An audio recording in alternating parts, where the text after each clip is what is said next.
Ladies and gentlemen, get ready to embark on a journey like no other. Welcome to the Glum Lot Podcast, your go-to destination for a unique blend of recovery and discovery. I'm Brett. And I'm Mark. And in this podcast, we will endeavor to create a safe and uplifting space for our guests and listeners to share their stories with sincerity and a touch of humor. Remember, we are not a Glum Lot. The Glum Lot Podcast is more than just a source of entertainment. It's a beacon of hope, proving that even in the darkest moments, recovery is possible. Every story we share carries the power to inspire positive change. So buckle up, get ready to listen, and join us in discovering the strength that lies within every individual's journey. This is the Glum Lot Podcast, where humor meets hope. Hello, Mr. Brett, and I would like to welcome you to episode 104 of the Glum Lot Podcast. Thank you very much. It's always nice to be welcomed. Indeed.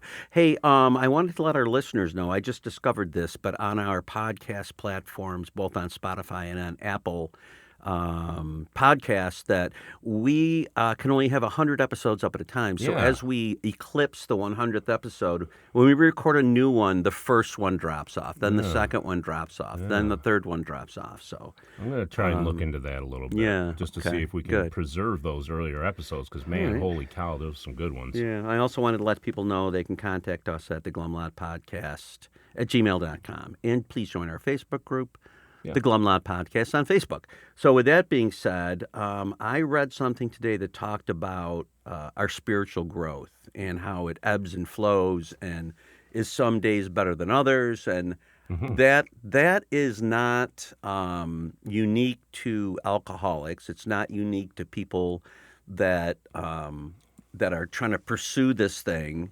It is found in nature, all over the place. Yes. So, there are times in nature when there is a dormant phase. There are times in nature when there is we're in one right now. A big blossoming phase. So I guess what I'm talking about is trying to hold ourselves to an impossible spiritual status. So, there's going to be days when we do things that are not spiritually sound. And I think it's important to recognize that we are searching for progress, not perfection. Correct.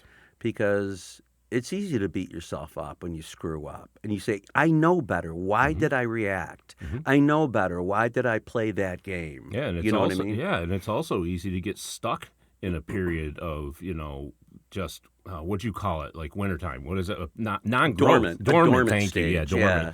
It's also easy to get stuck there, if we aren't thinking about it. And you know what? One of the factors that gets you stuck there is beating yourself up about it. That's right. Yep. I think that progress, not perfection, was a very important component that was built into our book and our readings, because without it, we're going to think we're failing when we're not failing. Right. And it reminds us that we're human. Right. It is the nature. Human nature. Yes. It is the nature of things. True. Not only human, but in nature. It is literally the nature of things to go forward, go back, go forward, Yeah. And I guess if you say, well, that's not perfection, well, then I guess you're saying your higher power is not perfection. That's right. But that's the way it is. That's the way it works. Yeah. And God grant me the serenity to accept the things I cannot. That's one thing. I can't change that. Right. I'll tell you what I can change. I can recognize it and try to get myself to do better. Correct. I can forgive myself for being human, and know that in my being, I am genuinely trying to be a better person every day, even though it might not look like it to me sometimes. Yeah. And for us alcoholics, we're given step 11 for that purpose. Yeah. Right. Yeah. And it is a practice. It's a one daily. Day at a time practice. So you're not going to achieve perfection. So if you're feeling like you should be perfect at this, it ain't going to happen. Yeah. So you should be perfect at not being perfect. That's right. That's right. So anyways, our guest today comes to us by way of our last guest. Yeah, this is like a third one in our chain, right? Yes. It started with two ago, and then that's pretty cool. That is fantastic. And so I'd like to welcome to the podcast Daniel. Welcome to the podcast, Dan. Hi, Dan. Dan. Hey. He says, hey. His name's Dan. He's the man. Dan, what's your sobriety date? So my sobriety date is July of last summer. Okay. Excellent. So I'm coming up on 6 months here. Oh, good for you, man. Yeah. Good. Awesome. And so Is that your first sobriety date? One of a multitude. yeah, because usually when I they start figured. off with Yeah. Yeah. that's when we know, right? I kind of a had that tell. affliction myself. Yeah. So- Imagine one of those prison wall scenarios where they're making marks and the thing Yeah. is just full. Yeah, Yeah, there yeah. you go. We like to go back to the start of your experiences with drugs and or alcohol as a youth, I'm assuming, and what your first experiences were like. Yeah, like all the details. Oh, okay. I'll go to the first time I got blitzed. All right. Absolutely inebriated out of my mind. And I'm not going to name any names here, but I was brought to this party by the pastor's son. It's always the pastor's son, right? Right. Either a pastor or a cop. Yeah, right. They're always the worst. Yeah. And I remember the party. It was very, very festive, very lighthearted. It was a typical. I was 15 years old. I think I was probably about a freshman and in high school, and it was just a big shindig, just a big party. And I decided, peer pressure, of course, that my first time really trying booze would be funneling beers. And yeah, Good call. That way you I don't was too spill afraid anything. of smart, real smart. Yeah. And I have some vague memories of, kind of getting a ride home and shoving ice cream in my face. And I sent an email. We were sending emails back then.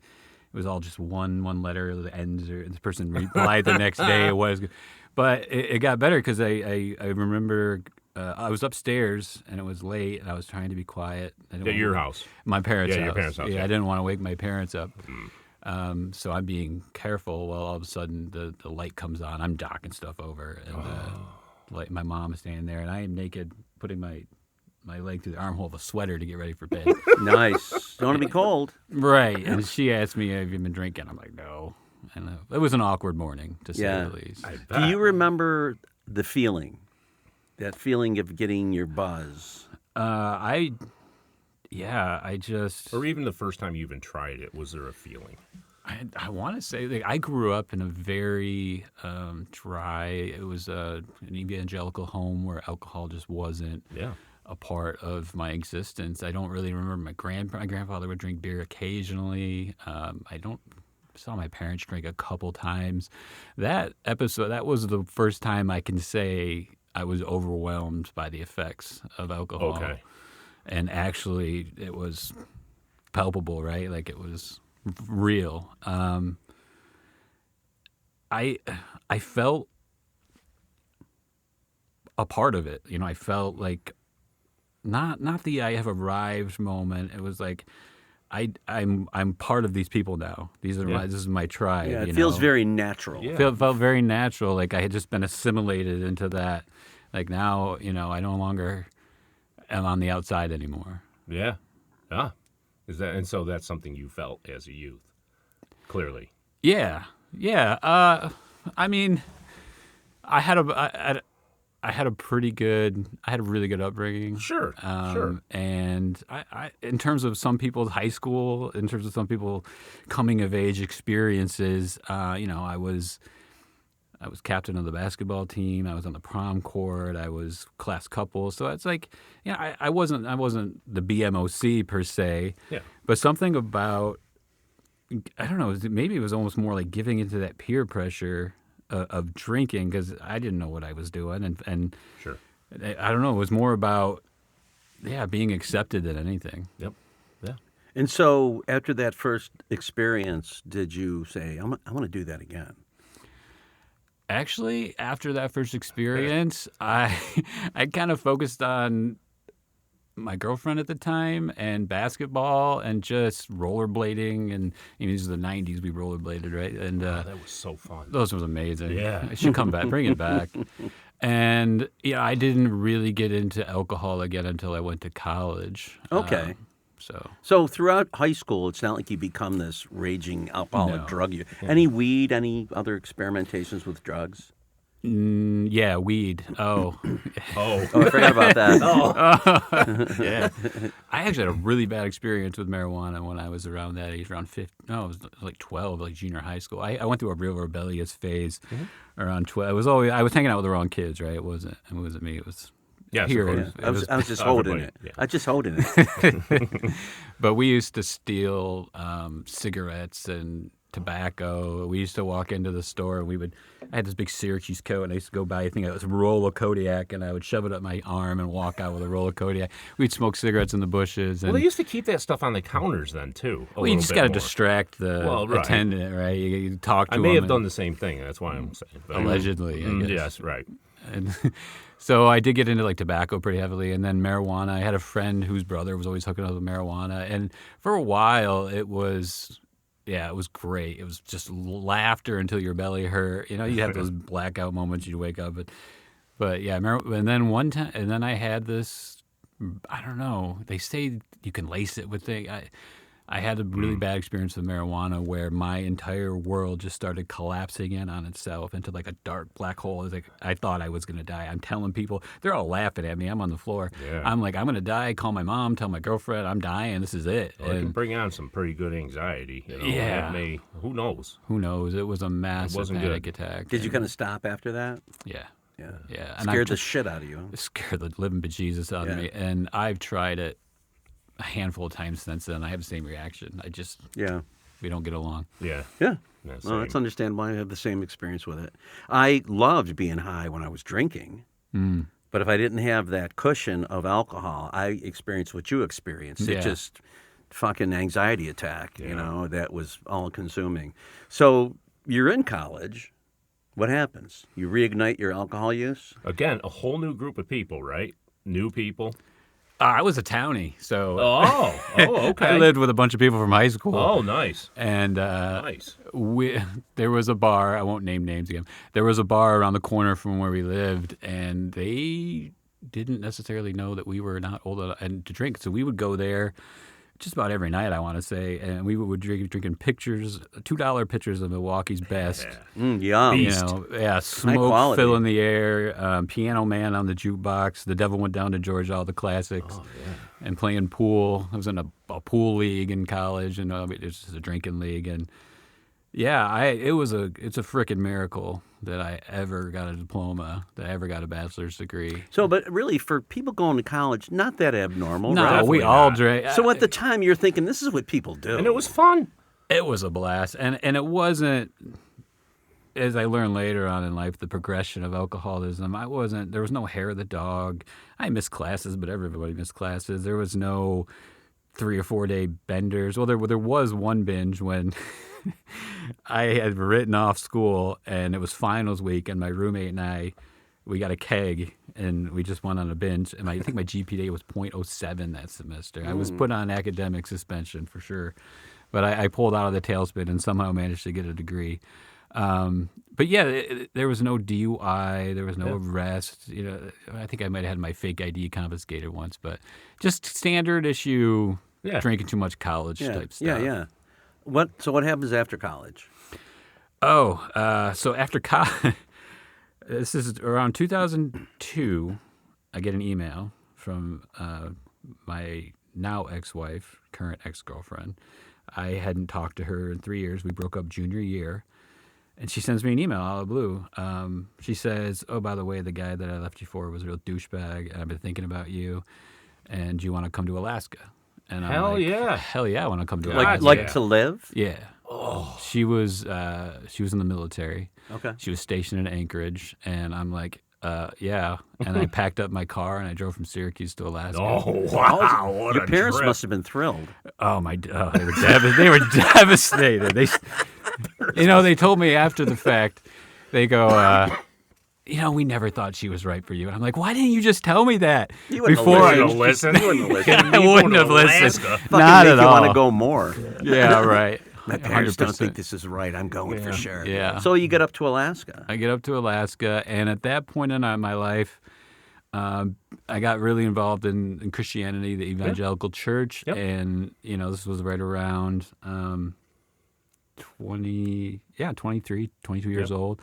I'm living the dream. Yeah. You know, I'm hiking mountains in Alaska. I'm a poor bro. I had a little bit of college debt, but I had a diploma. I'm chasing the girl of my dreams. I'm hiking mountains. I'm living. I always wanted to go to.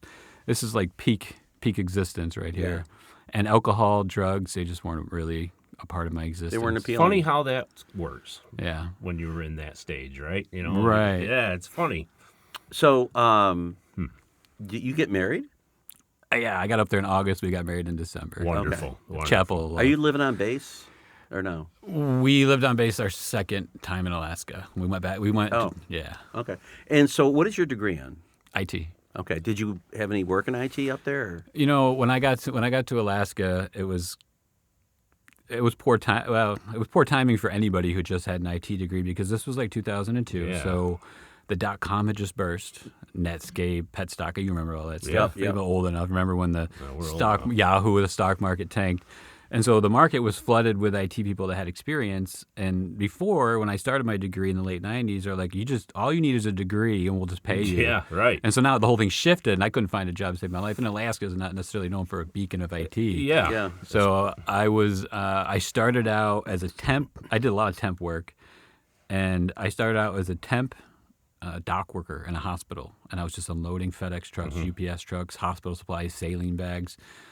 And then I got to know the IT department at There the you go. hospital. Yep. I can remember the guys, they'd come down and we'd hang out and they said, you should apply for a job. You have a degree. And that was 2003. And I've been doing healthcare IT ever since, Oh, specifically cool. with medical records and stuff. Okay. Nice. So you're up there, and something goes south, right? Not yet.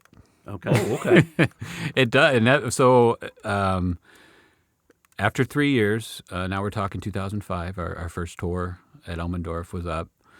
And we had decided, we were weighing, do we want to stay here in Alaska and make a life for ourselves, or do we want to pursue this military career existence? And we said to her commanding officer, if you can promise us an assignment in Europe, we'll stay in the military. And she was a good officer. I mean, she was very valued and did a great job. So they wanted to keep her, wanted to retain her.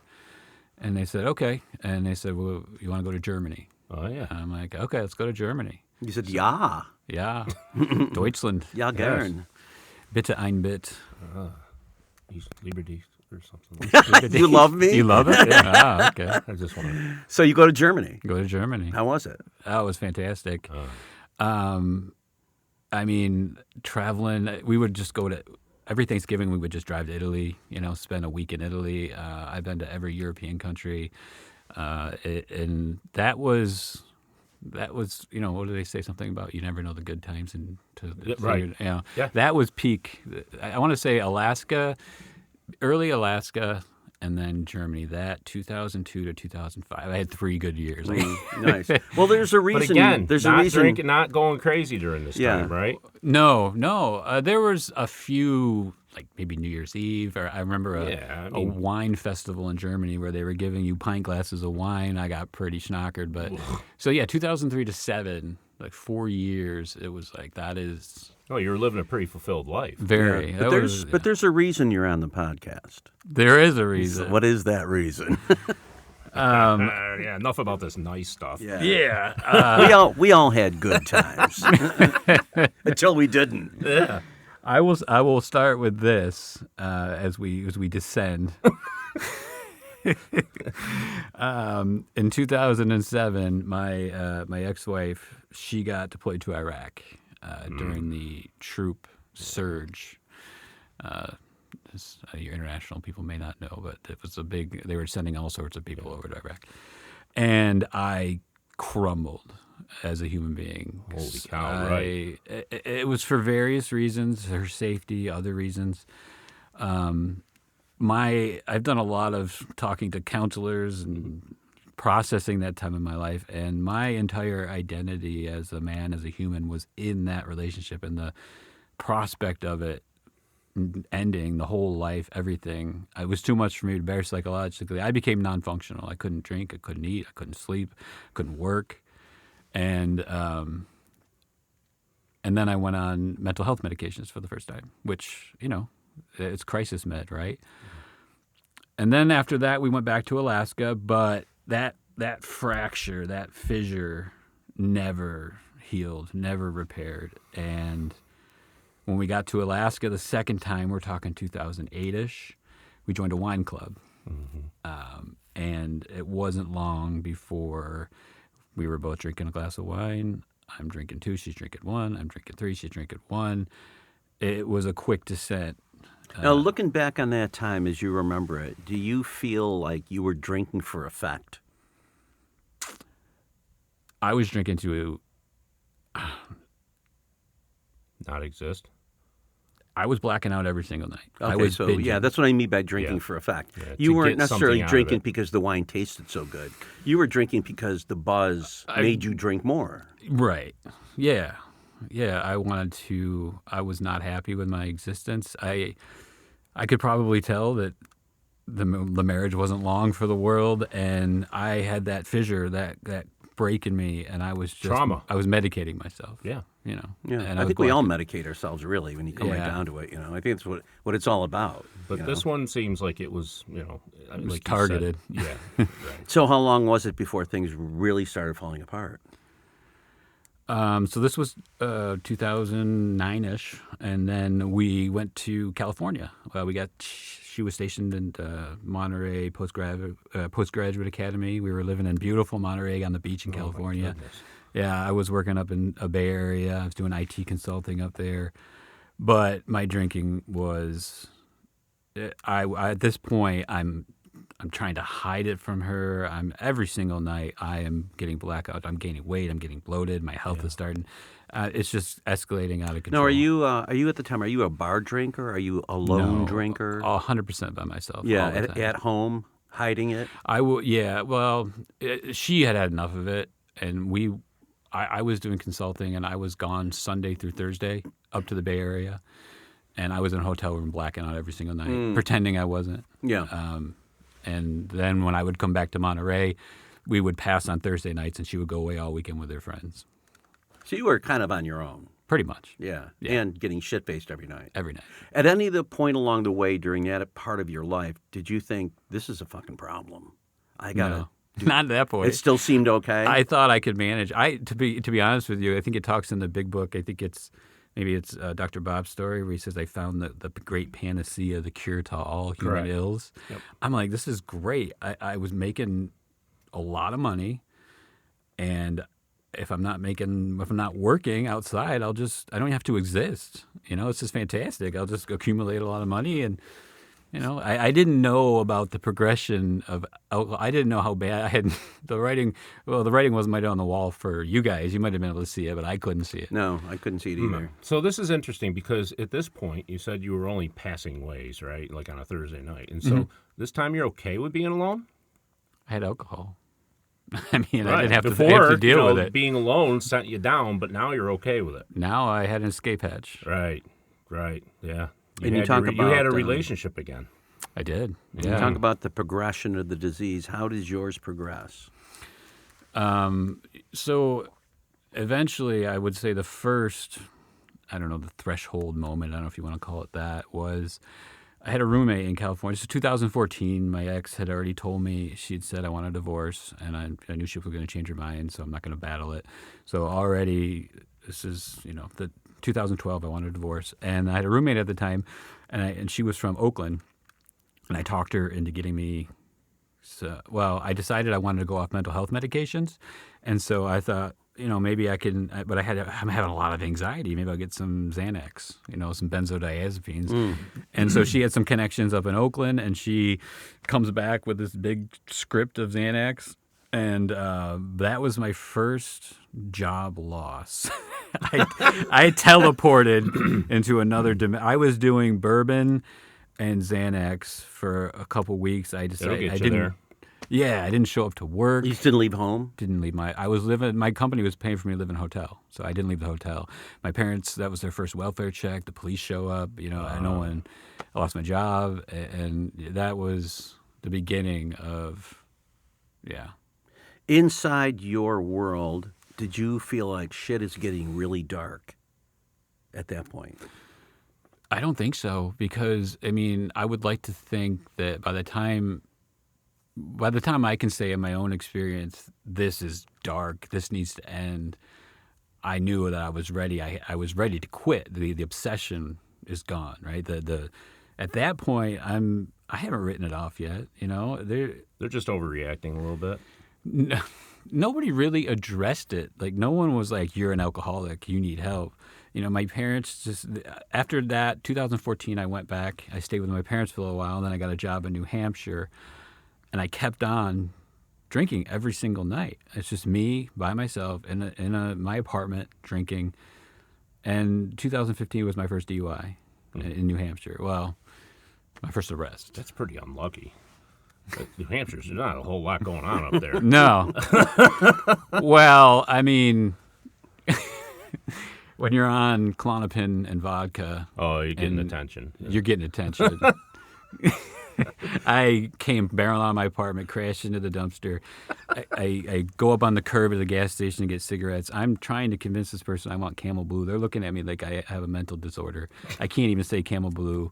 I go outside. The guy's like, "You need to sit down, buddy." And the cops show up. I'm smoking the cigarette backwards. This isn't a police report. Oh, hell. I'm smoking the filter. Done I'm that. trying to convince them, because I was on the curb when the cops showed up. So I'm trying to convince them that I left my car there the night before. He wasn't having it. And then when I got back, when I finally read the police report, I couldn't look at it for a while. I was mortified. Yeah, right? Because this is your lowest moment, right? And it says in the big book, normally, without this stuff, we're upstanding people, right? And, by all normal means, we're successful and all that. And so when you're in lucidity, seeing that's just like, you've got to be kidding me. I don't want to know that version of myself. Yeah. And when I look at it, it says, Mr. Almost my last name, Mr. So-and-so, keeps repeating, "I plead the fifth." That's all I kept saying was I'm like, that's what you say when you're on the stand. And what you say in that situation is, "I want a lawyer." Right, but right. I woke up in the drunk tank, no clue where I was, who I was, how I got there. Holy, yeah. But So was that a wake-up call for you? no. Fuck that. I was just unlucky. Because I got out of it. Oh, did you? Oh, no. I was relatively successful working in IT, and so I paid all the money, got a lawyer. And somehow my lawyer at the time, he's like, "I don't know how this happened. This never happens, but they want you to go in tomorrow and plead to reckless driving." And I'm like, "Yes, I will plead to it." And so I pled to reckless driving. And What'd you get for it? Fine. Oh, God. And permission to continue. Yes. And permission to continue. Yeah. Nice. And did you? Oh, yeah. Okay. Next And story. Did it progress? It kept progressing. Shocking, I know. Right. And now you're gonna have to. Now I'm gonna have to tap into the memory banks here, because this is 2015. So 2015 to 17, I'm working in Maine now. I'm doing IT consulting out in Maine. I'm still living in New Hampshire, driving back and forth. And let's just say my second job loss of 2017 and my first rehab. My girlfriend at the time convinced me. She was like, "You need help." And I'm like, "I need help." Are you still doing drinking and prescription drugs at the time? So, yes, I am actually relieving her of her prescription drugs at the time. She obviously didn't need them. I needed them. Correct. Yes. Way more important. Way more important. So, yeah, she was. I guess whatever comes up, comes up. But she was an EMT for a while, and she came. She was supposed to meet me in a hotel in Portland, Maine.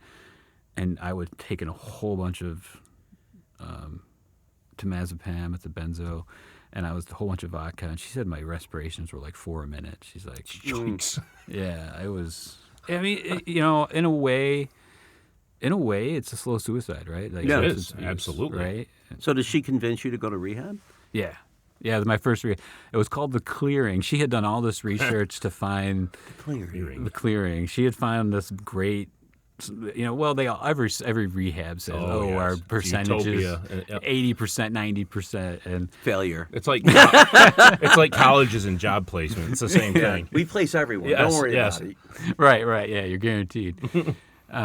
It was on the island off the coast of British Columbia, or off the coast of Washington State, and you could see British Columbia. I had to take a float plane to get there, and they did a lot of psychological treatment. They did this thing I remember called Gestalt therapy, where it's you're looking at a little boy version of yourself, and you're talking to the little boy and comforting him and asking him what you need, and then you would switch places and talk to the adult as the little boy.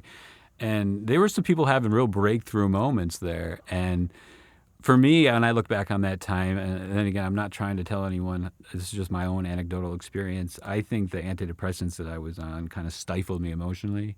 And I don't think I wasn't able to tap into those inner emotions. Did this rehab have any type of 12-step component or AA or anything like that? It was all psychological. Okay. They did counseling and therapy and DBT Gestalt stuff. And there wasn't any DBT. It was on a farm. They did animal. They had hikes and outdoor nature. Did you cuddle therapy. with cows? Cuddle with cows? Goats, maybe. It's tough to cuddle with a cow. Yeah. They had guinea hens there. Those were fascinating creatures. They usually hang out with goats, just so you know. They eat ticks, too. So, Yes, but we they digress. Do. I know. I always do. So you leave this rehab. What's the result? 2 weeks later, I'm a little plastered again. Okay. And your girlfriend sees this? Yeah, she's well aware. Okay. Yeah. All right.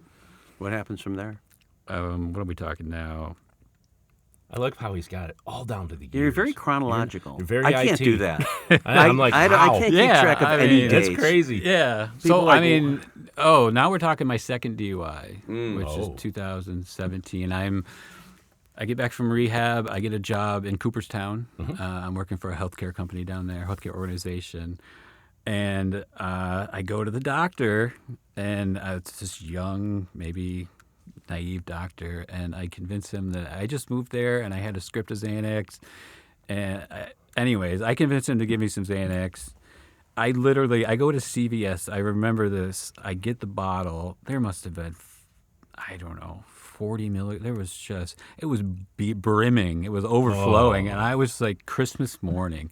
I was so happy. I'm like, there was a time when they would give you anything. Absolutely. And they were like, I get it. You need it. Okay, here you go. Well, I had convinced them that I couldn't get a hold of this prescription or I couldn't have it digitally transferred because he was a small town doctor. I had it all down. We are salesmen.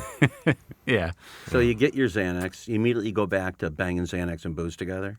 Yeah, and that's my second DUI down in Cooperstown, and I must have had 20 different. I go out to get lean cuisines. I'm going to get food.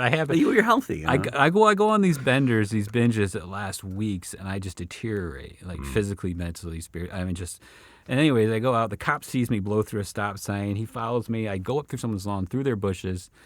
They arrest me. And I don't even remember. I woke up in the hospital. I was so out of it.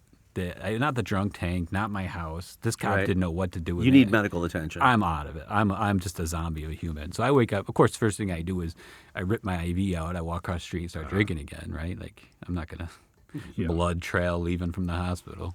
I'm fine now. I didn't like the way I felt, and I knew how to change it. So what was the result from the courts from that one? I got out of that one too. This was New York State, so they weren't aware of the New Hampshire, and I got a lawyer again. That got marked down to reckless driving. Okay. Not reckless driving, sorry. Driving while ability impaired. Oh, AI. AI. So you're basically, all right, it's still not unmanageable, right? More permission. I'm managing no huge this. consequence. Just keep going. And you just pick right back up where you left off. Pretty much. Yeah. At this point, my ex-girlfriend, she was going to move in with me at Cooperstown. We were going to start a life there together, and she drove all the way from Vermont to come with she packed up her house, and by the time she got there, I was blitzed. I mean, I was just an ass. I mean, what a shithead move. And so she was pretty much done with me. Yeah. It was her existence in my life, I think, was basically a courtesy at that point. Did she unpack her stuff, or did she just turn around and go? She didn't even unpack it. She just left. She's like, oh, shit.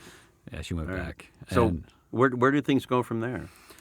So at this point, I'm staying with her, just out of compassion on her part so that I'm not homeless.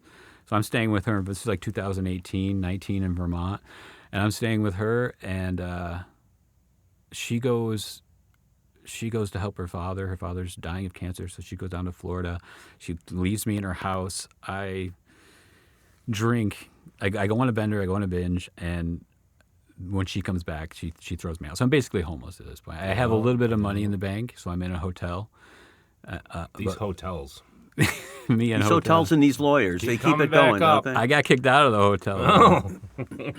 I decided one night I was going to go, or one morning, I was going to go down to the breakfast bar in my underwear, of course. Naturally. All the families vacationing. I'm looking at this guy That's scooping confidence. eggs with his, his boxer shorts. So I get a call the next morning and it says, Mr. Couture, we're afraid we can't extend your stay. I'm like, what happened? You don't remember? I'm like, no. So at this Somebody point, I'm picked like, up the wrong sausage link.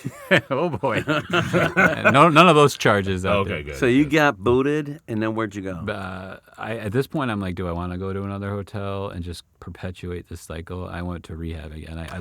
So this is something's changing in your mind, anyways. You're realizing the episodes of treatment are getting closer. But But in your mind, are you saying to yourself, "Shit, I'm in trouble, man. I'm just This is bad." tired at this point. I think.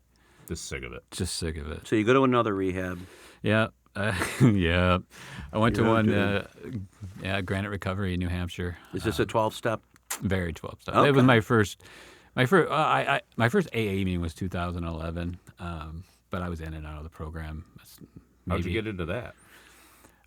Well, this was when I had a primary care provider in Monterey tell me, here's some Ativan. You need to detox yourself and go to an AA meeting. This is, the prescription, which is fine. And so I went in California. It was my first AA meeting in 2011. I remember, it's funny, it's ironic. I remember all the old timers, they were falling asleep. They were passed out. And I remember it was a speaker meeting, and she's talking, and I'm thinking, whew, good luck with that. She's talking about prison and DUIs. And I'm You've got real problems. I'm like, oh, yeah, I'm not that bad. I'm a highly functional alcoholic. Yes. So you go to this other rehab, 12-step based. Does it start to sink in? No. Okay. I'm just, I am that, in the big book, it talks about that human tornado that just goes through everyone. This is me. I am just, I'm that personified,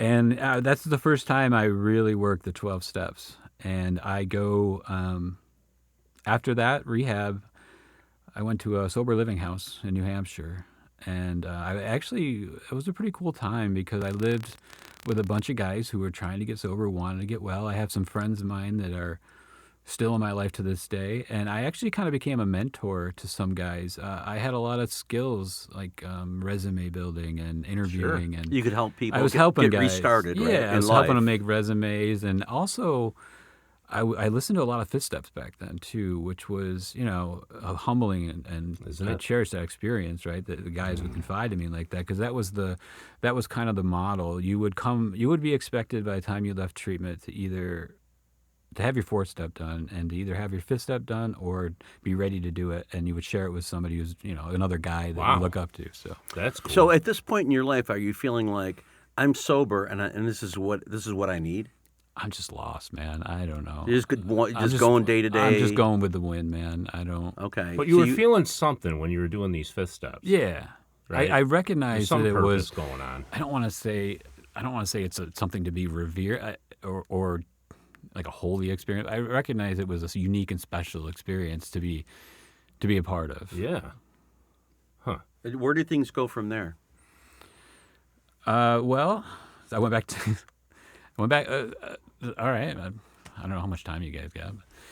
I moved up I went from the primary building, which was stage 1 to stage 2, and at that point they said you have to get a get well job.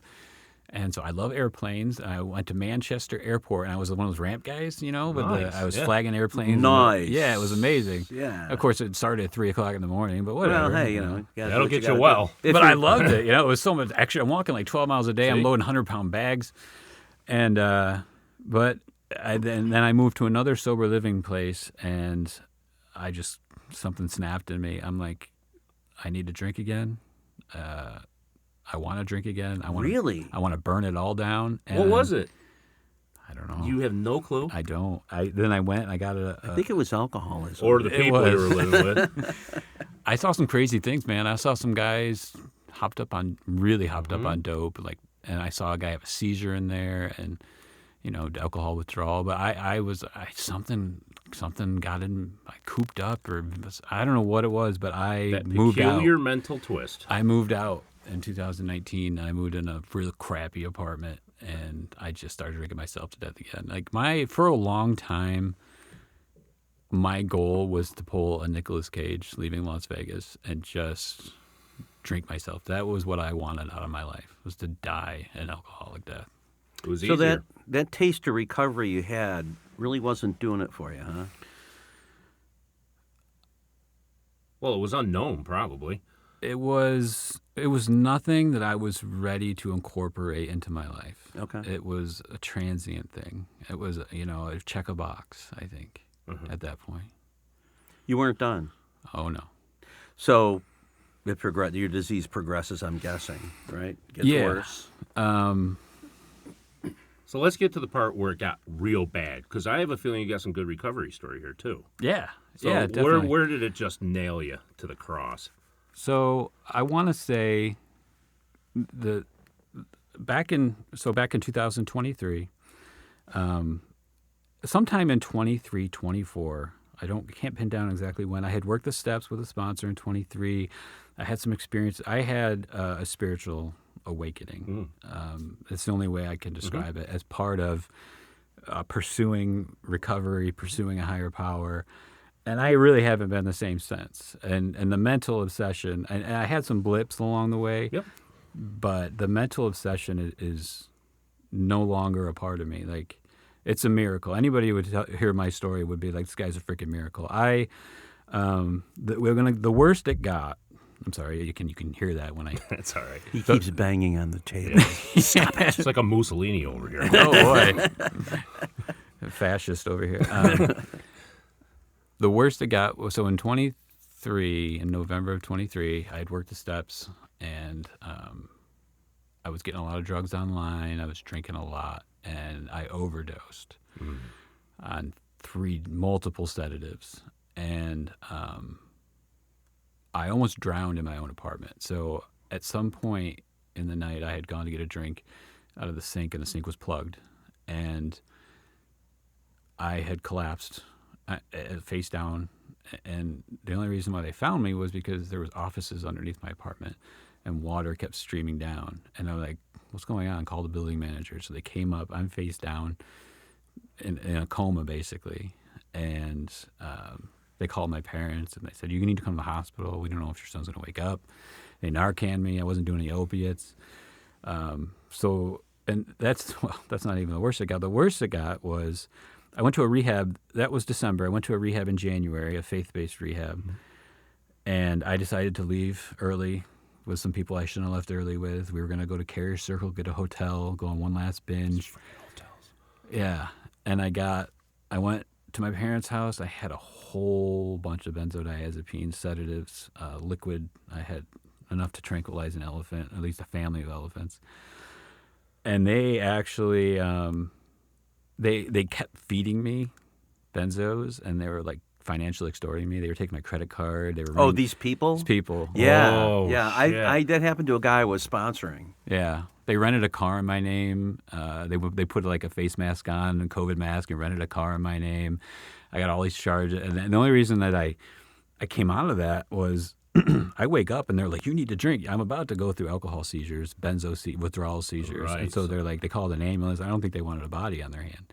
So they took me to the hospital, and then I'm in the hospital canceling all my credit cards and everything. And then the rental company, they're about to press Grand Theft Auto charges because I don't have the car. Like, I don't know where it is.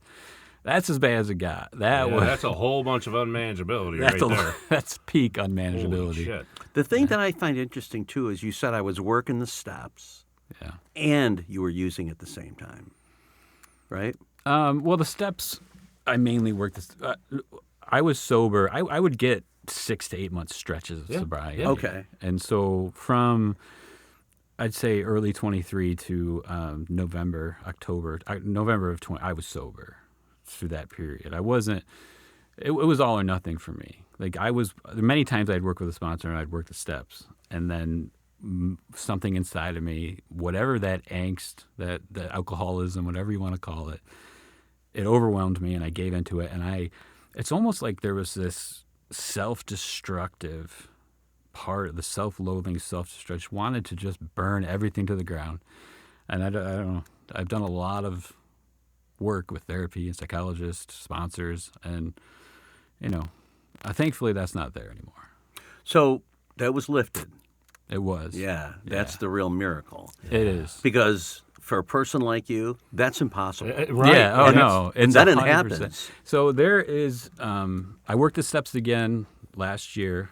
Right now I'm currently on the 9th. I sent some amends letters. Something shifted in me where there is just this, I don't know. I don't want to sound like a weirdo, but It's not a weirdo, man. A lot of us have been through it. Okay. You're talking Everyone to in the the right- AA is kind of a weirdo. Okay. That's true. Greatest show on earth, right? No, Yeah. But no There, one- just below the surface inside of me that never existed before is an ocean of compassion and love and yearning for human connection and wanting to give back. You know, I was a taker for so long and a manipulator and just that human tornado. And now anything I can do to help another person in recovery, because I don't even know what was going on in my brain that could have possibly thought that level of despair and destitution and debauchery was ever, I just wanted to die, I think, and I don't want to die anymore. That has been removed from me. Yeah. You know what? Brett and I were just talking. We do like a preamble to the podcast, and in it we were talking about how you have to get to a point that you're willing to do anything to stay sober, but that's contingent. It's a 1-day, a 24-hour reprieve based on your spiritual condition. For sure. So people like us, if we get away from that, if we get away from the practices, practicing the principles, helping other people, Yeah. if we get away from that, we're liable to lose that.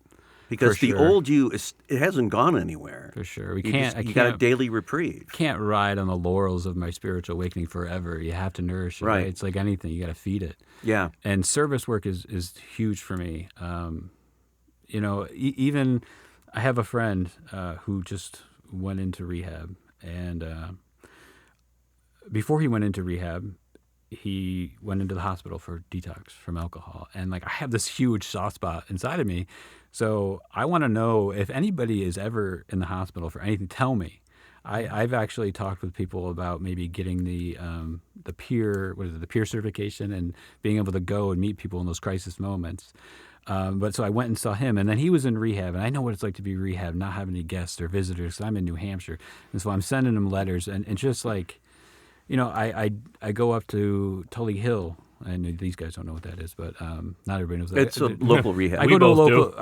I get asked to go to to speak to some of the residents at a local treatment center, and I just want to be a part of the solution. I want to be a part of spreading the message. I want to let people know, when people hear my story, because I don't know, my last sponsor was like, I don't know how you don't have wet brain. I don't know how you didn't die, and I want to let people know that it's possible. My recovery program today is broad. It contains it contains outside help. I have a drug and alcohol counselor.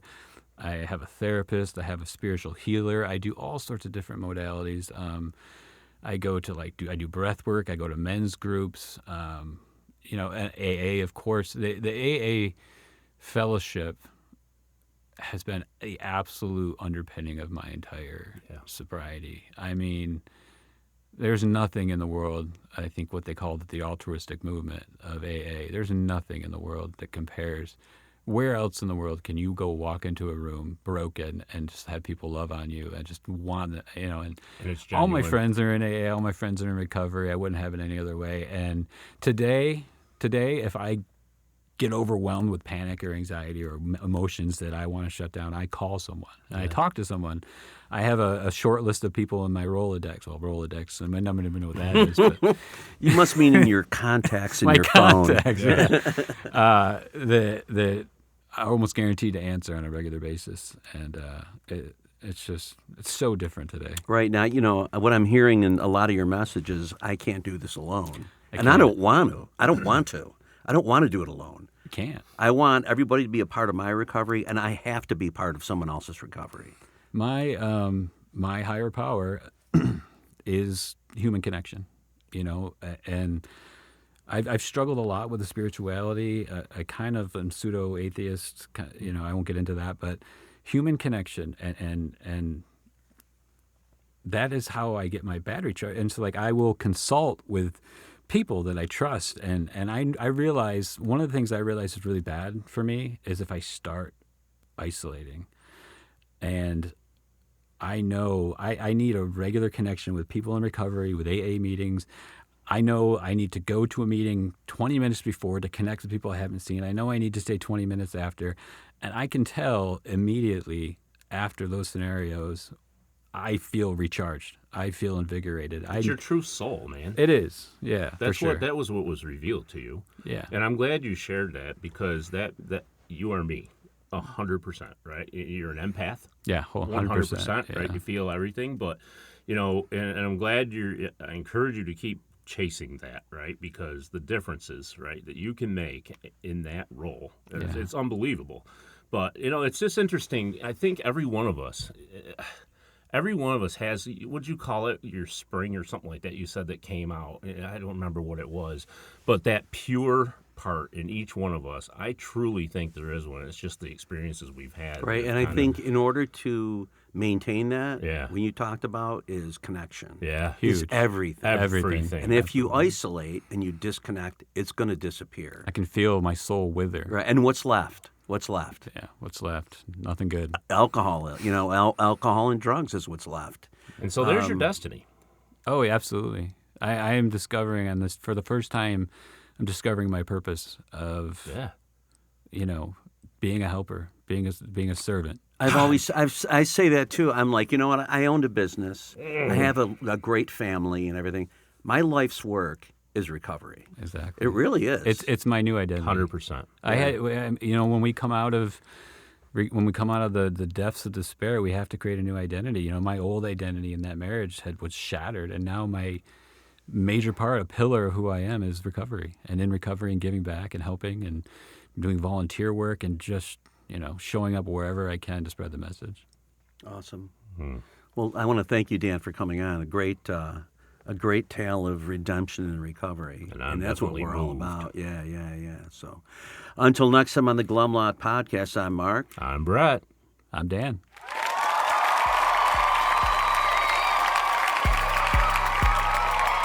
As we wrap up another episode of the Glum Lot Podcast, we want to extend our heartfelt gratitude to each and every one of you who tuned in today. Navigating the path to recovery from alcohol and other substances is a journey filled with challenges, triumphs, and self-discovery. Remember, we're not affiliated with Alcoholics Anonymous, but we're here to provide a safe space for open conversations about the complexities of recovery. Your stories, courage, and resilience inspire us and our listeners alike. If you or someone you know is on the transformative journey, know that you're not alone. Join us next time as we continue to explore the diverse facets of recovery. Until then, stay strong, stay connected, and remember that each day is a step towards a brighter, sober tomorrow. Thank you for being part of the Glum Lot community.